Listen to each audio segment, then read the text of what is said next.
people ask me, what's the most important thing that we can do to protect our environment? I've always said the same thing, and that's encourage free market capitalism. A true free market promotes efficiency. And efficiency means the elimination of waste, and pollution is waste. In a true free market, you can't make yourself rich without making your neighbors rich and without enriching your community. But what polluters do is they make themselves rich by making everybody else poor. They raise standards of living for themselves by lowering quality of life for the rest of us. You show me a polluter, I'll show you a fat cat using political clout to escape the discipline of the free market and force the public to pay their production costs. And that includes the cost of cleaning up after yourself, which was a lesson that we were all supposed to have learned in kindergarten. I brought hundreds and hundreds of lawsuits against people who were contaminating our environment, poisoning our children, etc. And I told people during all that period, don't call me an environmentalist, call me a free marketeer. I'm going out into the marketplace and I'm catching the cheaters. If you like this video and you want to help me become president of the United States, go to Kennedy24.com and donate now. In '93, somebody figured out a way that there was certain bacteria that glyphosate would not kill. And they said we could take a gene out of that bacteria and put it into a corn seed and develop a corn that cannot be killed by glyphosate. So they developed Roundup Ready corn. And that corn, you can pour glyphosate all over it and it will do nothing to it. So now you could fire all of those workers who are expensive and you hire one airplane and they fly over the fields, they saturate the entire landscape with glyphosate. Everything dies except the Roundup Ready corn. And within a couple of years, Roundup Ready corn was now on 90% of the corn, 95% of the corn in the United States is now Roundup Ready corn. So, when they started doing this, there's a direct result? Like you can see the increase in celiac disease. You can see. Is this like documented? No, that's not documented. Not documented. But there's a whole range of diseases that are now, the different levels of science have linked to glyphosate exposure. When we sued Monsanto, the judge needs to make a threshold decision about whether there's sufficient science to show a jury, and that is a very high threshold. So of all of the diseases that are probably almost certainly caused by glyphosate, the only one to pass that threshold was the case that we brought for non-Hodgkin's lymphoma. So at that point, we had enough rat studies, enough human studies. We had about 10 of each. And we were able to go to the judge and say, we got enough science on this now to show that it's that non-Hodgkin's lymphoma is being caused by glyphosate. If you like this video and you want to help me become president of the United States, go to Kennedy24.com and donate now. Mr. Kennedy, Bill created all this. Bill Scott. Hey, Welcome, Mr. Kennedy. This beautiful farm, which is an organic farm in the middle of what people would call a blighted community. The things that we're dealing with as Black people in our communities, this is a result of racism, redlining, all those different things that kept our communities at ill health.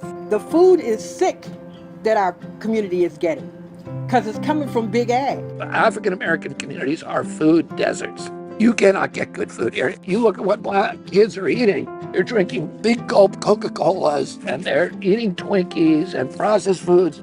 Mr. Kennedy's president, and what he's talking about is a perfect example about what we need to do ourselves. He's taking a personal commitment to fight. You got to fight for your land, you fight for your business, you fight for everything that's an interest to you.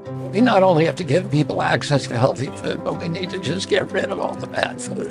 The chemical food, it's not food, it's just filler with poison in it. I'm Robert F. Kennedy Jr., and I'm running for President of the United States, and I approve this message. If we want to meet our obligation as a generation, as a civilization, as a nation, which is to create communities for our children that provide them with the same opportunities for dignity and enrichment and prosperity and good health as the communities that our parents gave us, we've got to start by protecting our environmental infrastructure, the air we breathe, the water we drink, the wildlife, the fisheries, the public lands, those things that are not reducible to private property, but by their nature are the property of all of us, the commons, the commonwealth, the landscapes, the waterways that connect us to the 10,000 generations of human beings that lived before there were laptops, and that ultimately connect us to God. And God talks to human beings through many vectors, through each other, through organized religion, through the great books of those religions, through wise people, through art and music and literature and poetry. But nowhere with such detail and grace and color and joy as through creation. And when we destroy a species, when we destroy a special place, we're diminishing our capacity to sense the divine, understand who God is, and what our own potential is as human beings.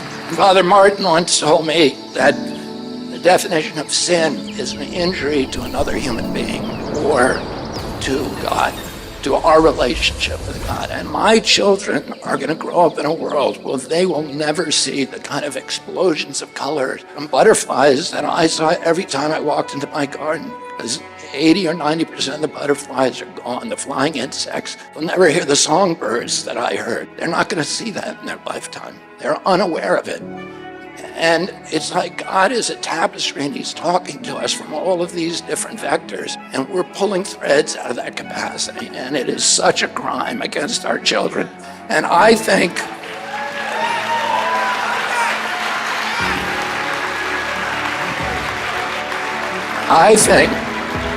we deserve a president in this country who cares about these things and who talks about these things to the American people.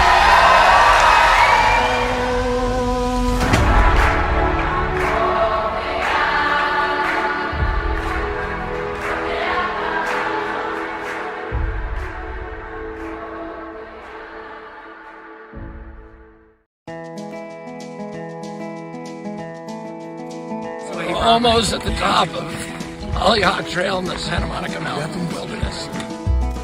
We are on a wonderful walk of nature, love, determination, opportunity, possibility, and heart attack. Jackie Sandlin was a principal, very heroic principal of a school in Compton, and Cheryl, when she first came out here, she began volunteering at that school. But Jackie was her inspiration. They have been as close as you can get ever since. The pandemic really was a definite hindrance. And so it is events like these that actually help us to reconnect, to collaborate, and to just have fun. Those were all kids from Compton, from Englewood, and South Central Los Angeles. And almost none of them, in my experience, have ever been up into the Santa Monica Mountains, even though it's only a couple miles from their home. You know, these are the experiences that help fulfill them, to help them see the world, to have opportunities and possibilities. It makes them dream bigger. You saw how happy they were and how they opened up in the sense of pride and accomplishment. Being able to climb a mountain and do something that was difficult. Oh no! Milk and honey! Oh God! Victory. Everybody get a rock! It's coming together. Companionship and the laughter and the storytelling that accompanied the whole thing, it was really pretty wonderful. Here you go. John, don't fall backwards, no life insurance. They had so much fun, and you know, I had a ball. Okay, everybody, cheeseburger. Today is a day of authenticity. He did it out of his own care. And I think that's exactly what we need. We need the care, the love, we need the transparency, and we need adults who realize that the future is in our children.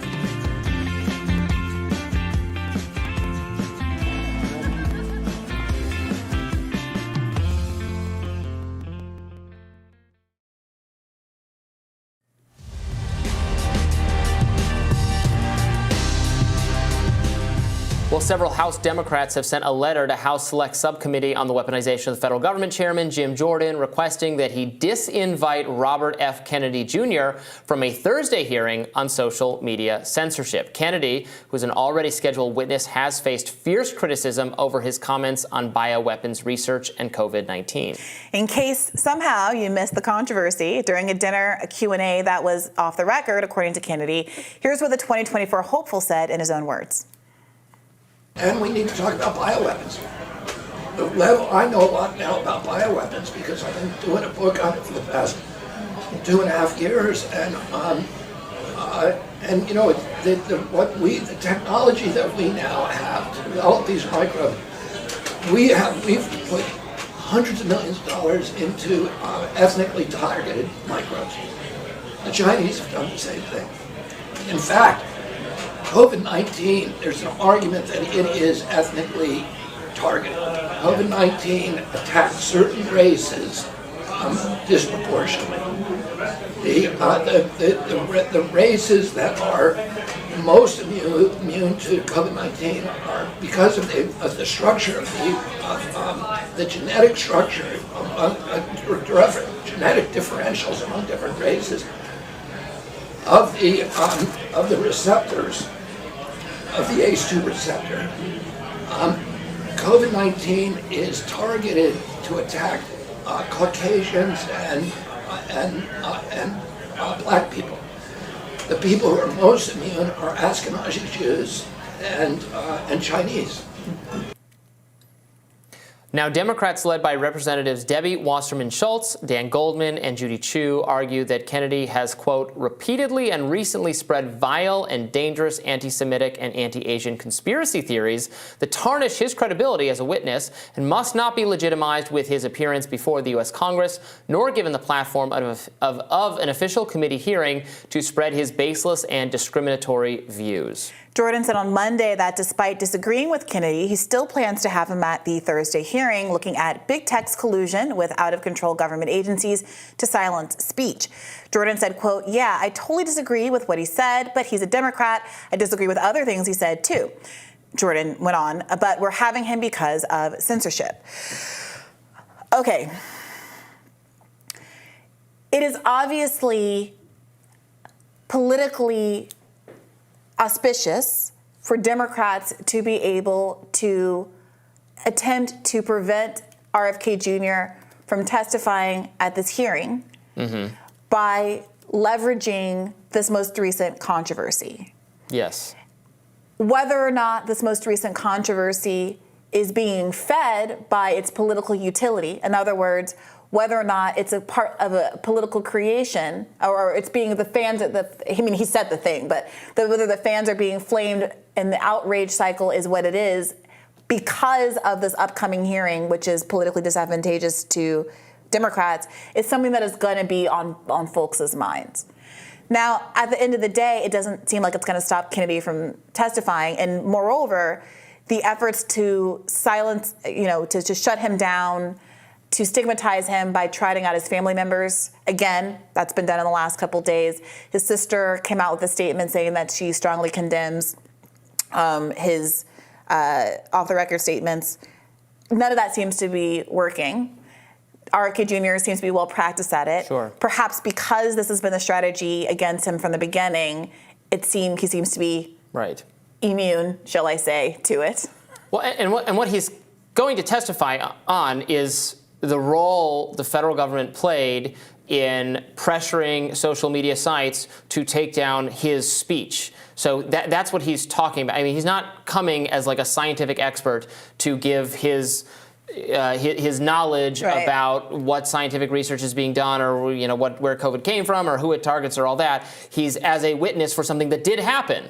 The censorship of dissident COVID views because of federal pressure. That is an absolutely worthy subject. So you don't have to think what the speech in question is correct to want a witness on that.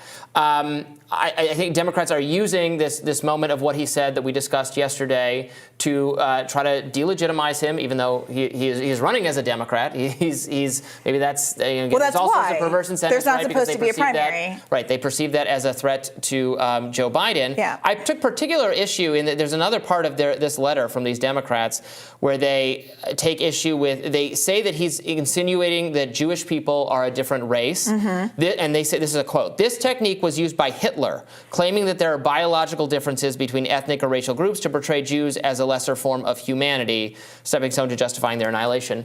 That is just BS. That is a double standard because you referenced this the other day, how Whoopi Goldberg got in trouble on The View for saying that the Holocaust was bad, but it wasn't a racial issue. Because Jews are white. Jews are white people. And then she got piled on because, no, Jews are part of an ethnicity. So it feels like this is like a damned if you do, damned if you don't. Exactly. Now, look, if the argument is that obviously Hitler didn't think that Jewish people were white, and that is why he conducted a genocide, then obviously that's true. But there is something odd about, look,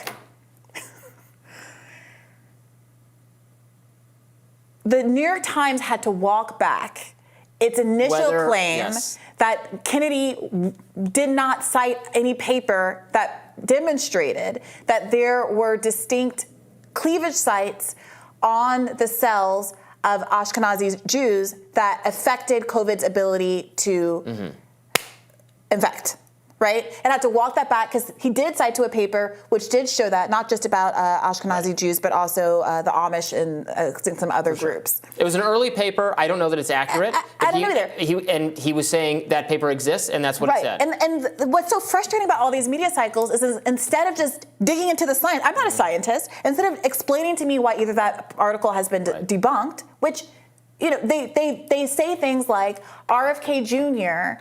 argued that COVID spares Jewish people, which is not what was actually said. There's plenty to quibble with what he actually said.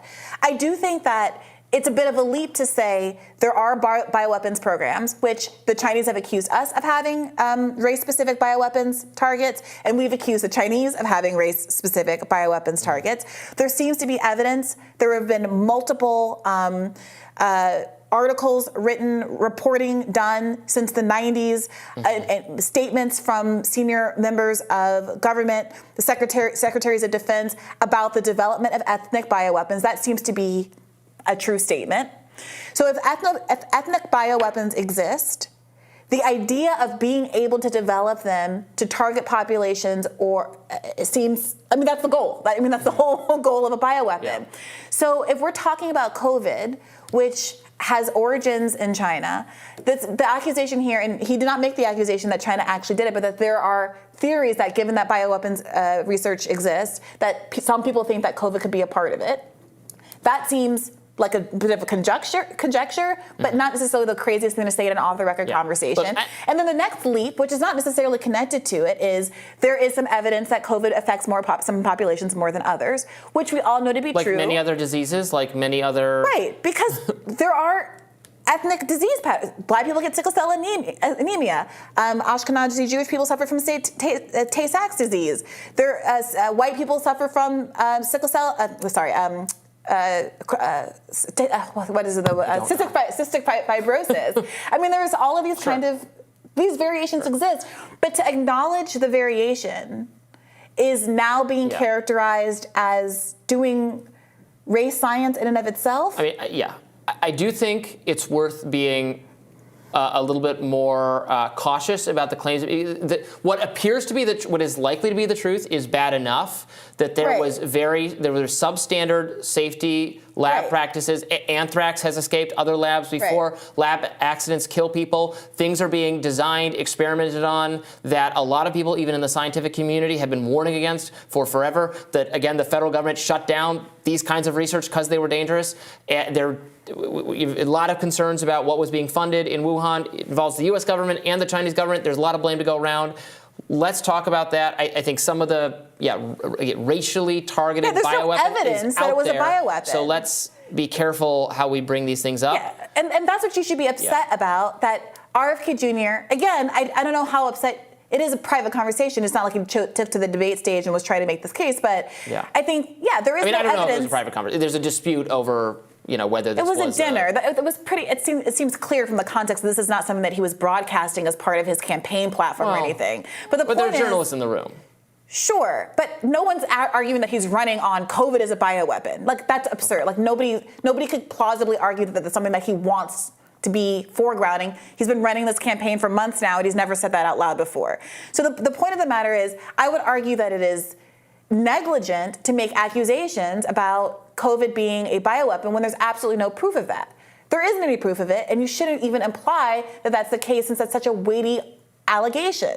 However, saying, the two disconnected statements, there are bioweapons, and COVID does have disproportionate effect on some groups rather than others, while I think is dangerous and sloppy to make even in an off-the-record conversation, even in a private conversation, is not the same thing as making an argument that COVID was designed to kill, I guess, Chinese people and to kill white people and black people, but to not kill Jewish people. It killed tons of Chinese people. And it killed tons of Jewish people. It's not immune. This is not like a Passover situation or something. Yes. Like people of all races have been. No one was immune to this. No. The younger people have a much less bad time than the elderly. We say it's a bioweapon against the elderly. Still, young people have died from it. Yes. And it also killed fewer black people in Africa than it did in the United States of America. Right. There's all kinds of nuance here in this conversation. But what is disturbing, as I think from my perspective, is the media's disinterest in criticizing what was actually said, and instead their commitment to specifically using this language. You see it everywhere once you open your eyes. Like the specific language about how this kind of Passover language, like that RFK Jr. made the case that Jewish people were immune, or that it was designed because the implication being that Jewish people are controlling which is a popular stereotype. It's a racist one, and it needs to be refuted and combated as often as possible. But that is why so I agree with that, but that's the problem. They're characterizing in that way because there's no stereotype about the Amish controlling the world. Right. And so it's less stigmatizing to say, well, RFK Jr. said this crazy thing about how the Amish secretly are the only ones that aren't hurt by. And in a lot of the coverage, they did drop that he had said this, that it harmed fewer Chinese people and Jewish people, and the media in so many reports just dropped that he'd said that about the Chinese and the Amish. Yeah, it became and so that's the question. But he didn't say specifically. No, not in there. But then in his follow-up statements, he was very clear about all of the people that the study that he cited pointed to as having disproportionately less deaths. Again, even he didn't claim in that statement that people were immune or that they didn't die, just that there were disproportionately affected black people and I guess maybe Chinese people. Anyway, I don't know. This is an interesting one for me, and I'm sure we'll hear more from RFK Jr. soon at this hearing. Undeterred. More rising after this.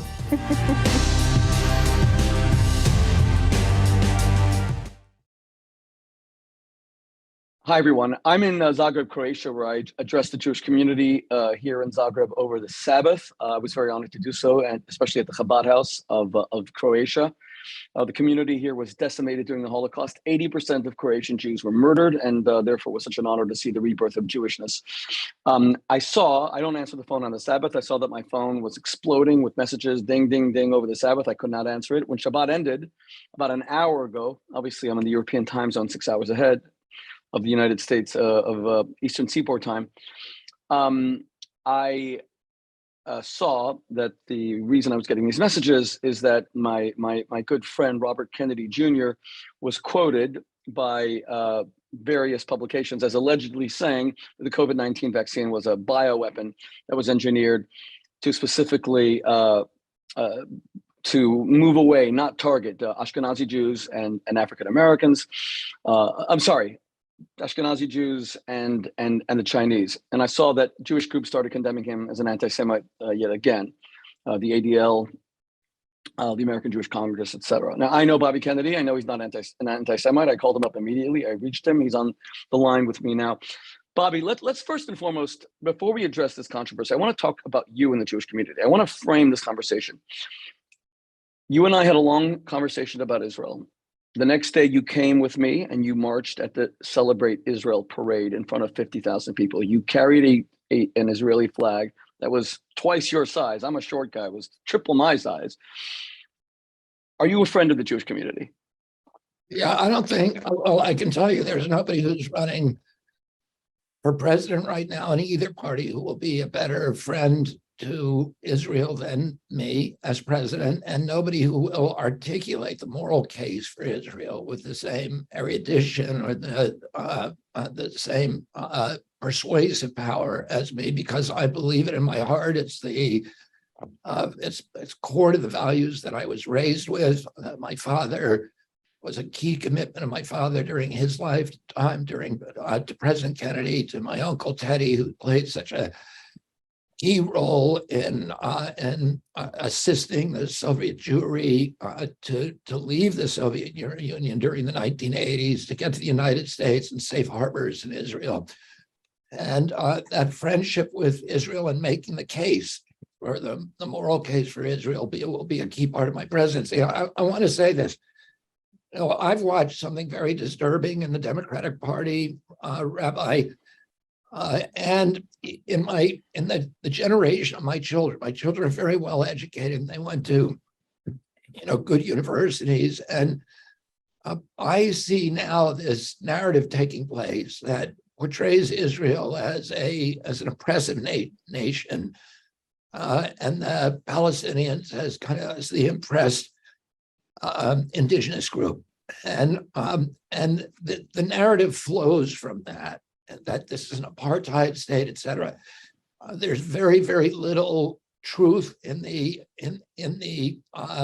that depiction, because there's no contact with history. There's no context. There's no understanding about the huge efforts that Israel has made to settle a peace, and the unprecedented efforts that Israel makes to avoid civilian casualties when its adversaries actually target civilians. What happened in the Jenin camp last week was truly extraordinary, where Israel once again put the lives of IDF forces at risk to go into dangerous areas, into bomb factories, to make sure, when they could instead do what the Russians did, what the US would do under the same circumstances, which is to drop explosives so that not to put troops at risk. But the IDF does something no army in the world does, which is to go into those areas and put Israeli soldiers at risk in order to avoid civilian casualties. And this is a message that's not getting out to the world. It's a message that I intend as president and as a candidate during the next 18 months to try to bring the Democratic Party back to its traditional support of Israel, and to explain to my children's generation the historical context and the moral case for Israel. Okay, that was unbelievable what you just said. And you're right, the world did not focus on it. Israel went into Jenin. They didn't use drones. Israel is one of the most technologically sophisticated military in the world. And they neutralized, at least temporarily, a terrorist threat. And they only killed 12 militants, which is AKA terrorists, and no civilians. So thank you for saying that, Bobby. So you're a defender of Israel. You're a champion of Israel. You wrote an incredible article in the Jewish Journal about why you support Israel. You marched at the Israel Day Parade. But most importantly for American Jewry, with Iran threatening a genocide of the Jewish people, you actually came out publicly recently against President Biden's new plan for an Iran deal, where he's already had Iraq released $2.5 billion to Iran, which will be, money's all fungible. It'll be used to murder people. They are terrorists. They slaughter their own women for not covering their head. They hang LGBTQ Iranians from cranes in public squares. You came out against that Iran deal, and Iran threatens Israel and the Jewish people with a second Holocaust and destruction and annihilation. And let me say one other thing. You mentioned LGBTQ. 2 weeks ago, there was a parade, a pride parade in Israel with 150,000 people in it. And at the same time, this year we see the Iranian government right next door hanging gays from cherry pickers in public squares. If you're a woman, if you're a gay, And if you're a Palestinian, you have much more rights in Israel than you do in any of the neighboring countries. If you're a Palestinian and you are a dissident, you want to criticize your government, the best place to do that, the safest place to do that in the Mideast is in Israel. So Israel is not a perfect democracy any more than America is a perfect democracy. Israel has to cope with something that no other democracy has to cope with, which is being surrounded by hostile territories, by hostile people who have pledged themselves to the genocide of the Jewish people. The huge difference between the way Israel conducts itself, the civilized and moral case for Israel, is the way it conducts itself in wartime, of always targeting military targets when it's surrounded by enemies who have pledged themselves and who consistently target civilian targets as civilians, just people who happen to be Jewish, as legitimate military targets. And in fact, the PA, Hamas, compensate people for killing Jewish civilians.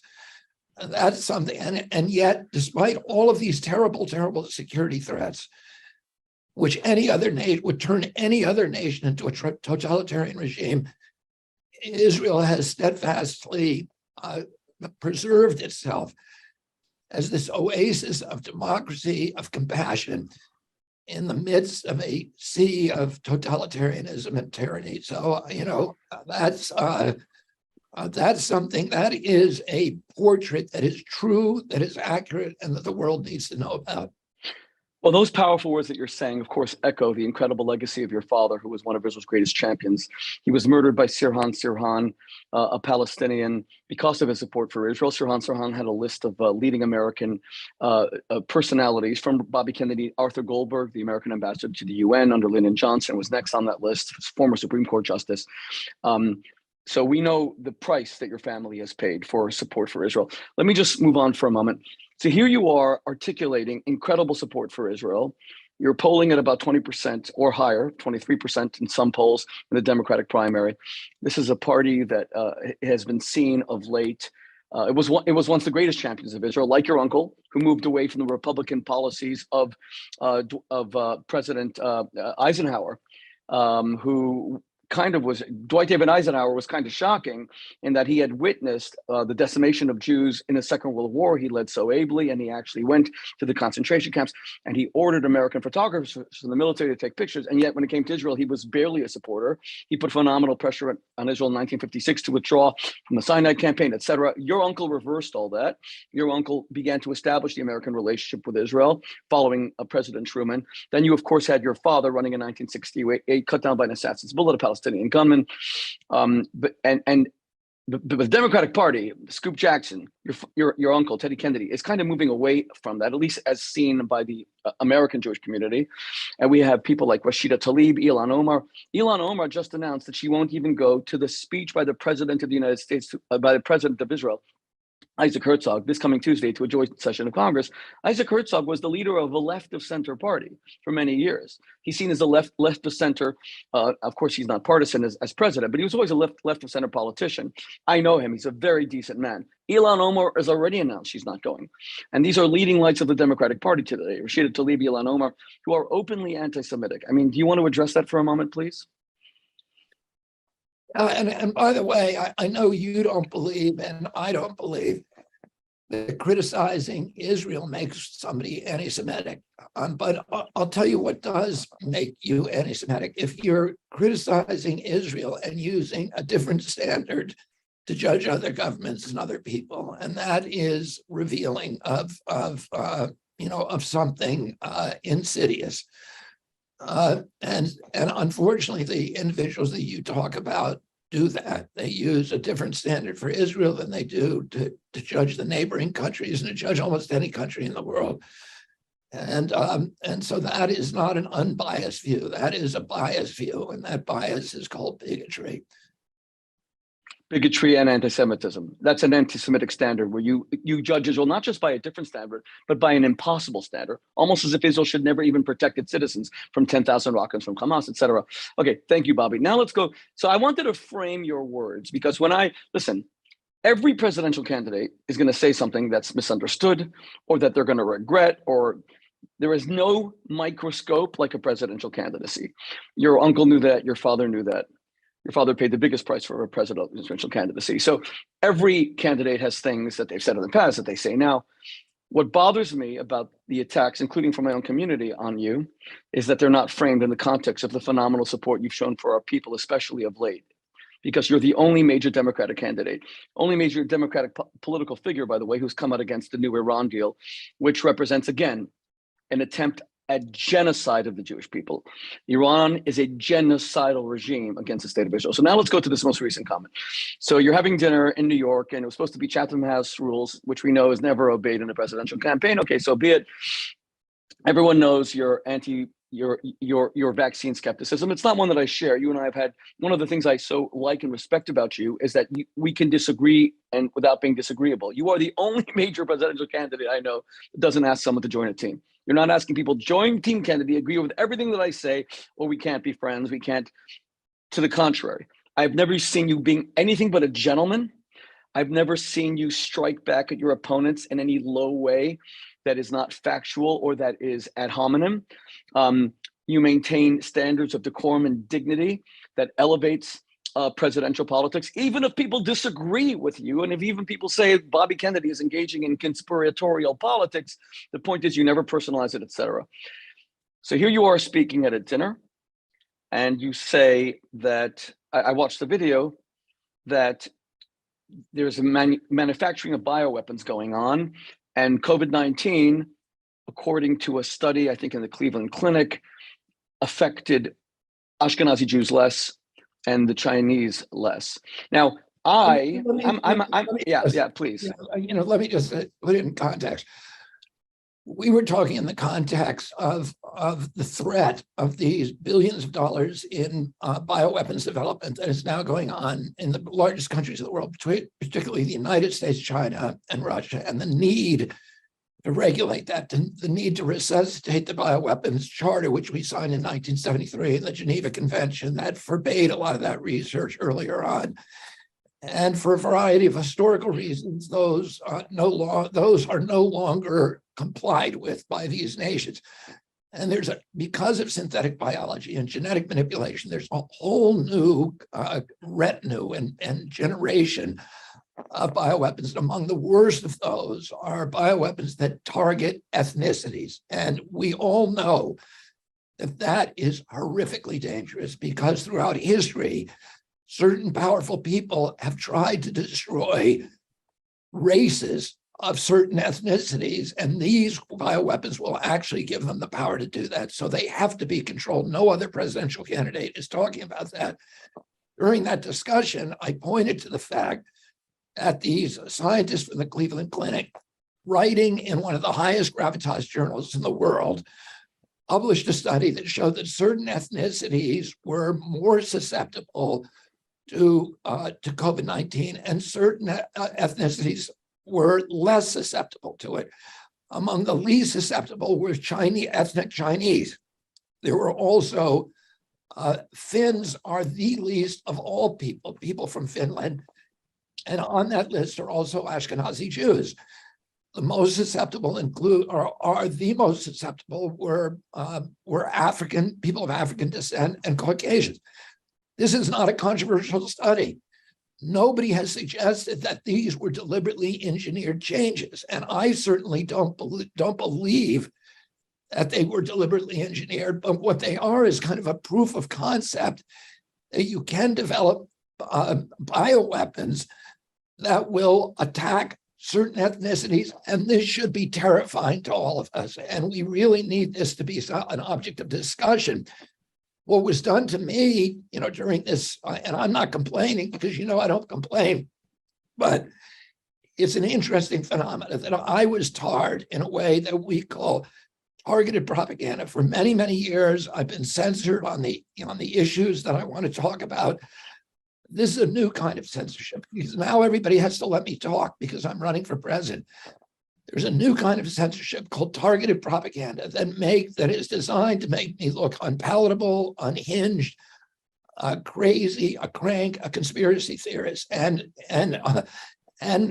And it's something that all of us really need to combat, because we need, as you say, as you always say, Rabbi Shmuley, we need an open, congenial, respectful discussion in this country. We need to be able to talk about issues without being tarred, without being subject to marginalization, vilification, gaslighting, and ad hominem attacks. We need to actually have a conversation, and that conversation has to begin with an agreed upon reality. And usually that means, when it comes to the scientific realm, peer-reviewed science. So that study is important. It's important to talk about, and we should not be tarred for talking about it.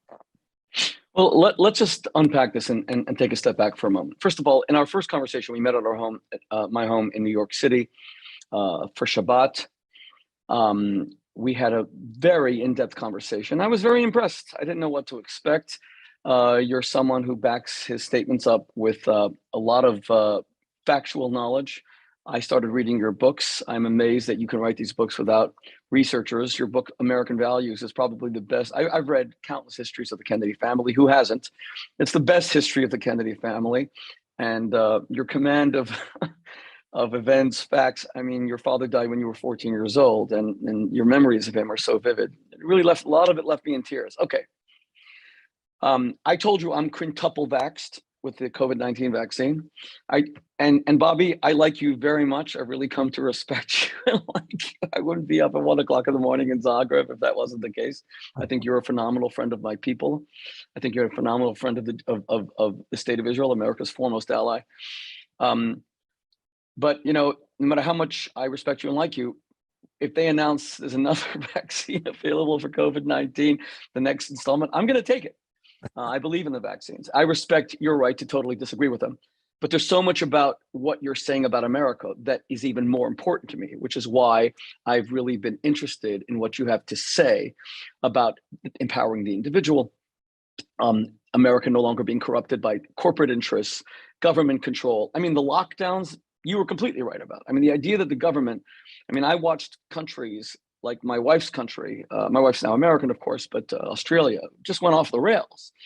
Just, you're talking about insanity that was gripped by many nations. So a lot of what you were saying was extremely important, even from my perspective, where we disagree on the vaccines. But now let's go to this particular comment about bioweapons.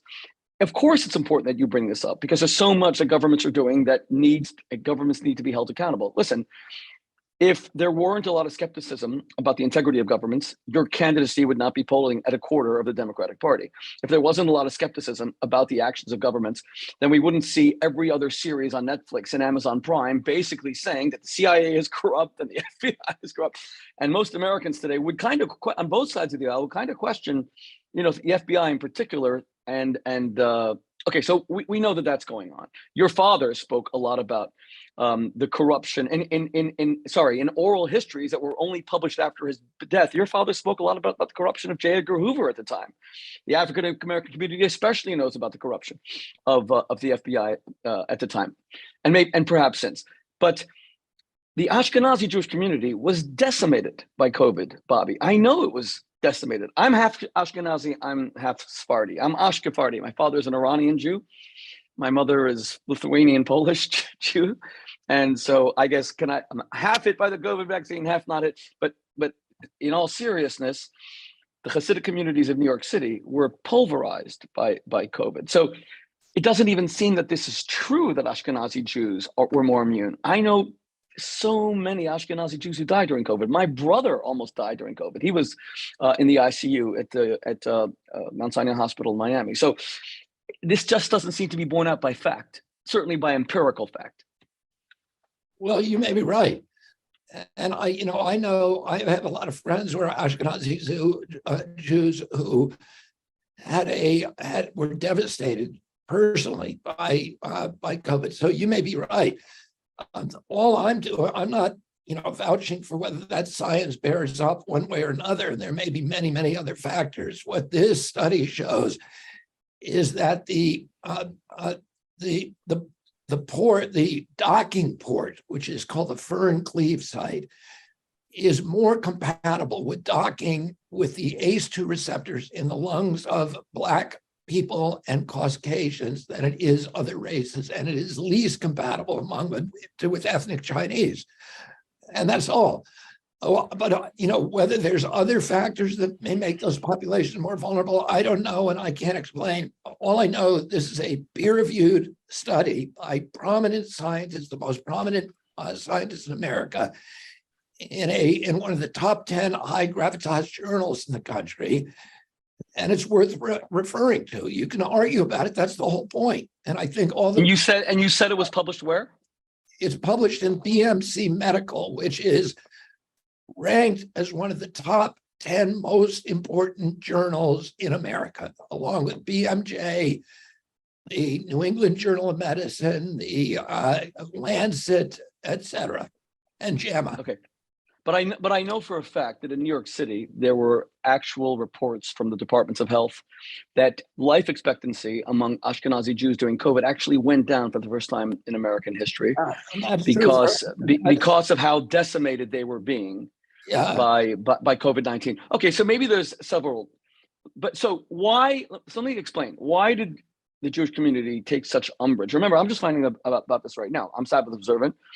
Shabbos just ended in Zagreb. Even as you and I record this, most of the Jews in the United States are the ones who are Sabbath observant can't watch this or listen to it yet. So why was the Jewish community so flabbergasted by what was reported that you had said? Because let me just explain this for a moment, please.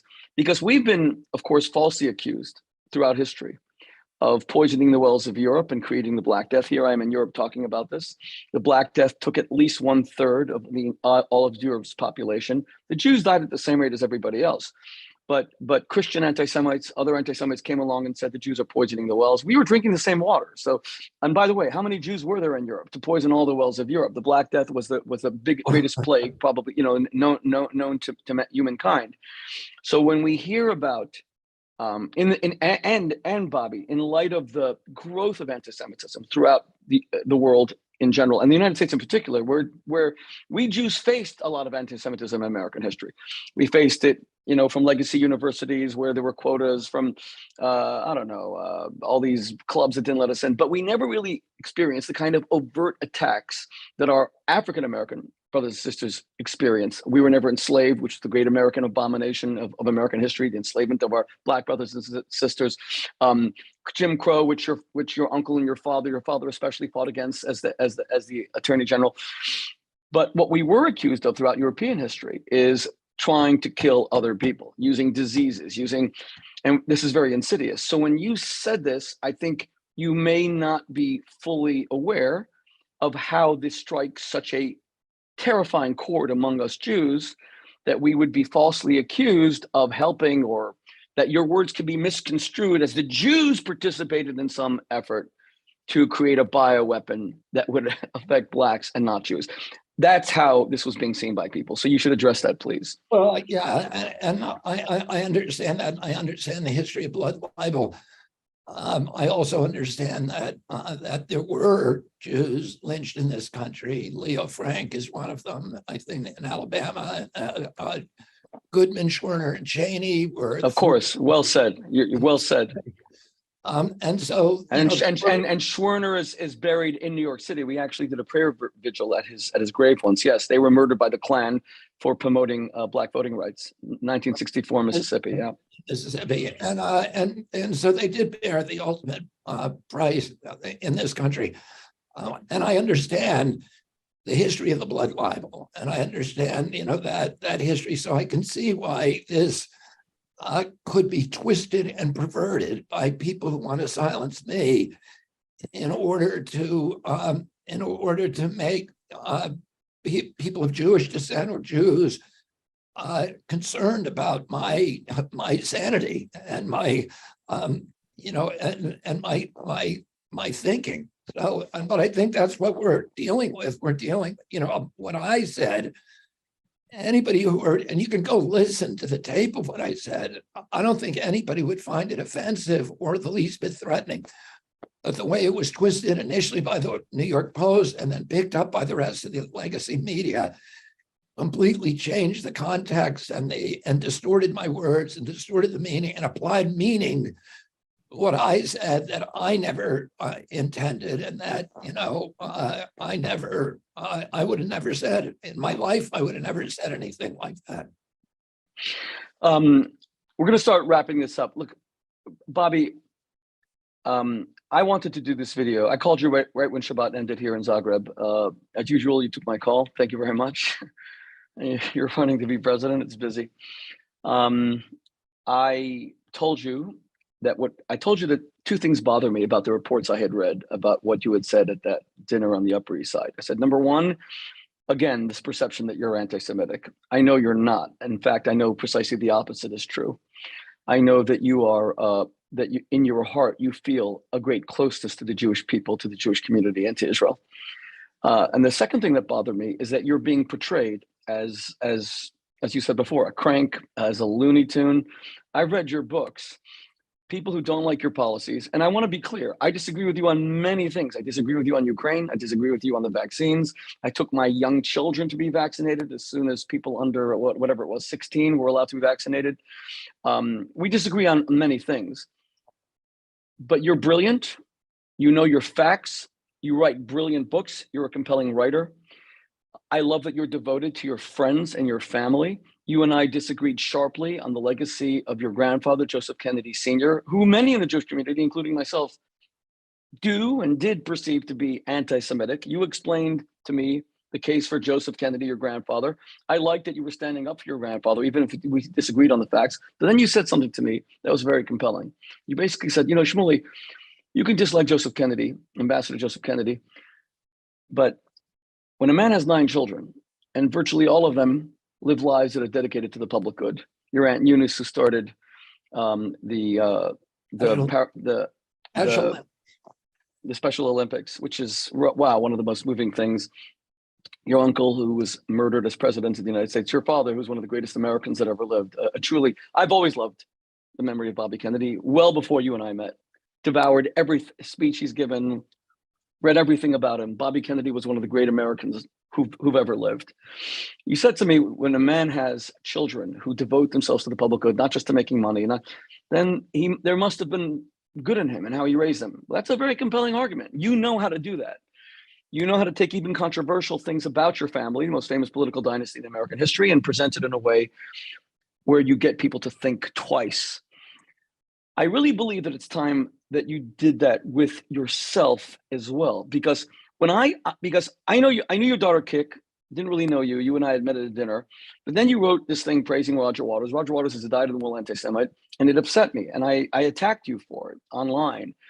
To your credit, friends of yours got in touch and said you and I should meet, and maybe you wouldn't want to meet me after how hard I came after you, because I'm kind of fed up with people praising those like Roger Waters. And you flew all the way to New York. You and I met, and you explained to me, I know Roger Waters is a guy who opposed the COVID-19 lockdowns and Pink Floyd. I had no idea about what he said about Israel. I believe you. Most people don't, because we in the community don't do enough to kind of expose how these people leverage their celebrity in order to promote a hate agenda. Roger Waters doesn't hate Israel. He hates Jews. He flies pigs with Magen Davids on it at his concerts. He dressed up as an SS officer. He's being investigated by the German police, not by the state of Israel or by the Jews. Anyway, we had an amazing conversation. I found you to be humble, informed, open-minded. I stated to you exactly how much we disagree, and yet you were so incredibly agreeable. So I guess there's 2 things that bother me about this story. Number one, the false impression that you are anything but a friend of the Jewish people. And number 2, that you're a stupid man. That really bothers me, because your biggest critics, if they were to read your books, and I don't agree with a lot of the conspiracy things, I don't. But to say that the sum total of who you are is absurd. You have fought for a clean environment your entire life.